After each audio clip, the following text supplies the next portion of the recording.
France के एक शहर सेंट्रियन से 37 किलोमीटर की दूरी पर अटलांटिक ओशियन के गहरे पानी के ऊपर एक सुनसान सा लाइट हाउस बना हुआ है। और इस लाइट हाउस के बारे में एक खास बात कही जाती है कि जो भी इस लाइट हाउस को गार्ड करेगा उसे 1.2 मिलियन डॉलर की एनुअल सैलरी दी जाएगी और ये रकम 32 करोड़ रुपए बनती है।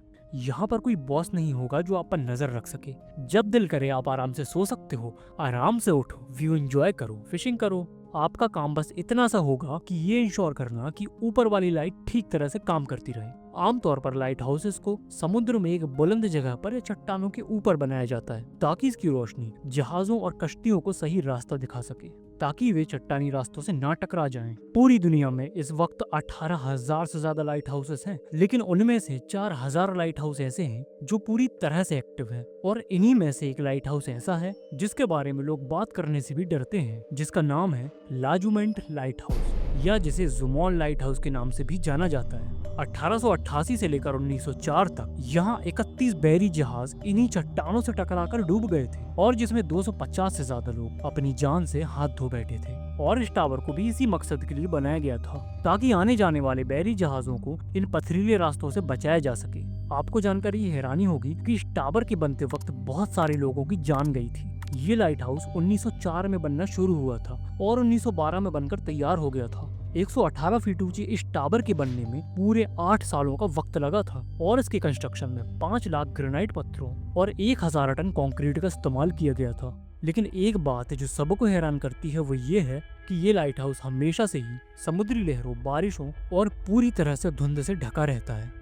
और यहाँ से समुद्र की तेज लहरें इतनी ऊंची और ताकतवर होती हैं कि इस पूरे लाइट हाउस को अपने अंदर छुपा लेती हैं। ये लहरें 120 किलोमीटर पर आवर की स्पीड से जब इस लाइट हाउस से टकराती हैं, तो लाइट हाउस की दीवारें पूरी तरह से कांप जाती हैं। और इस तूफान से जुड़ा एक ऐसा इंसिडेंट है जिसके बाद से ही लोगों में इस लाइट हाउस के नाम से ही दहशत फैलने लगी। 5 दिसंबर 1991 ये हिस्ट्री का एक तूफानी दिन था जब 60 फीट ऊंची लहरें इस लाइट हाउस से टकरा रही थी। उस वक्त लाइट हाउस की निगरानी पेरिली गूफ कर रहा था और ये पूरी तरह से इस तूफान से डरा हुआ था। अचानक से इसने बाहर से एक हेलीकॉप्टर की आवाज सुनी, ये समझकर कि शायद कोई इसकी मदद के लिए आया है। लेकिन वो हेलीकॉप्टर जॉन कुशार्ड का था जो एक फोटोग्राफर था और वो उस दिन समुद्री तूफान की फोटोग्राफी कर रहा था। और जैसे ही पेरिली गूफ लाइट हाउस के दरवाजे पर मदद के लिए पहुंचा तो लाइट हाउस के पीछे से एक जबरदस्त लहर उठी और उसे अपने साथ बहा कर ले गई, जिसके नतीजे में उसकी मौत हो जाती है और उसकी बॉडी समुद्र में कहीं नहीं मिलती। लेकिन उस वक्त की एक फोटो जरूर मिलती है जो उसी हेलीकॉप्टर से जॉन कुशाक ने बनाई थी और जिसके बाद से ये लाइट हाउस और ज्यादा फेमस हो जाता है। और इस फोटो के साथ साथ कुछ ऐसी बातें भी थी जो इस लाइट हाउस को और ज्यादा खौफनाक बना देती हैं। इस अजीबोगरीब लाइट हाउस को देखकर अक्सर लोगों के दिमाग में ये सवाल आता है कि आखिर इस लाइट हाउस को बनाना क्यों जरूरी था और ये बात क्यों जरूरी है कि इस टावर की लाइट हमेशा रोशन रहनी चाहिए। इसके पीछे की हिस्ट्री जानने के लिए हमें कुछ साल पीछे जाना पड़ेगा। ये वो दौर था जब सफर करने के लिए ना तो रोड्स हुआ करते थे और ना ही गाड़ियां, और लंबे सफर तय करने के लिए सबसे बेस्ट और सेफ तरीका था समुंदर। लेकिन यहाँ भी एक प्रॉब्लम थी और वह था समुद्र में जहाजों का अचानक से गुम हो जाना। लोग समुद्र में निकलते तो थे लेकिन कभी वापस नहीं लौट पाते थे, क्योंकि हमारी दुनिया का 71% हिस्सा समुद्र पर फैला हुआ है। और अगर हम पूरी दुनिया का लैंड एक जगह इकट्ठा कर दें और अगर सातों कॉन्टिनेंट्स को मिला भी दें तब भी पैसिफिक ओशन ज्यादा बड़ा होगा। पुराने जमाने में जब सैलर अपना सफर तय करते थे तो उन्हें कुछ भी नहीं पता होता था कि अगला रास्ता उनसे कितनी दूर है, क्योंकि नेविगेशन सिस्टम उस वक्त का सबसे बड़ा मसला हुआ करता था। क्योंकि उस समय आज के दौर जैसे जीपीएस सिस्टम तो हुआ नहीं करते थे, जिससे इन शिप्स को इनकी डायरेक्शन के लिए सूरज को देखना पड़ता था और रात के समय में रास्ता देखने के लिए सितारों को ट्रैक करना पड़ता था। शुरुआत में ये कुछ नेविगेशन टूल्स पर डिपेंडेंट थे जिससे इन्हें कुछ हद तक रास्ता तलाशने में मदद मिलती थी। मगर जब सैकड़ों किलोमीटर दूर समुद्र में कोई तूफान आता था तो ये जहाज पूरी तरह से अपनी डायरेक्शन खो देते थे और जिस वजह से ये समुद्र में महीनों तक भटकते रहते थे और फिर जमीन न मिलने के कारण भूख और प्यास से इनकी वहीं पर मौत हो जाती थी। और एक ऐसा ही हादसा हुआ था जिसने उस दौर में सभी को हिलाकर रख दिया था। कैप्टन एलिस जो 200 मुसाफिरों के साथ लंदन से कनाडा जा रहे थे, अपने एक दिन के सफर के बाद जब ये जहाज अजोर आइलैंड के पास पहुंचता है तो एक बहुत बड़ा समुद्री तूफान इनसे टकराता है। ये तूफान इतना पावरफुल था कि जहाज पूरी तरह से पायलट के कंट्रोल से बाहर हो जाता है और देखते ही देखते जहाज का आधे से ज्यादा हिस्सा टूटकर बिखर जाता है और इस हादसे में 200 से ज्यादा लोगों की जान चली जाती है जो कि इस जहाज पर सवार थे।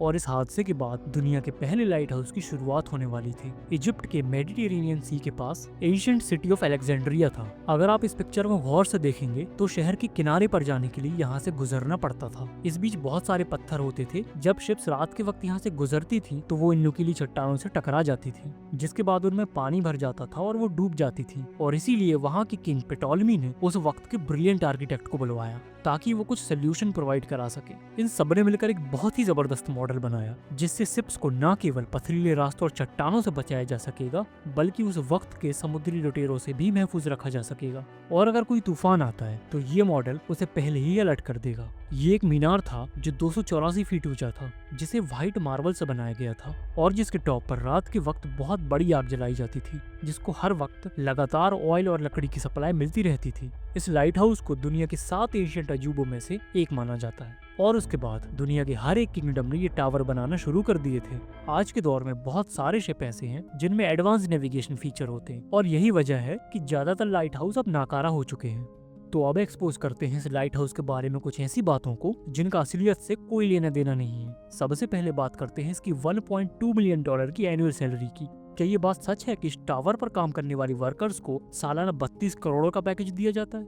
1991 से पेरिली गूफ के मौत के इंसिडेंट के बाद यहाँ कोई भी वर्कर काम करने के लिए नहीं आया। इस लाइट हाउस को डायरेक्टली सैटेलाइट के साथ कनेक्ट किया ताकि इसे दूर से ही कंट्रोल किया जा सके।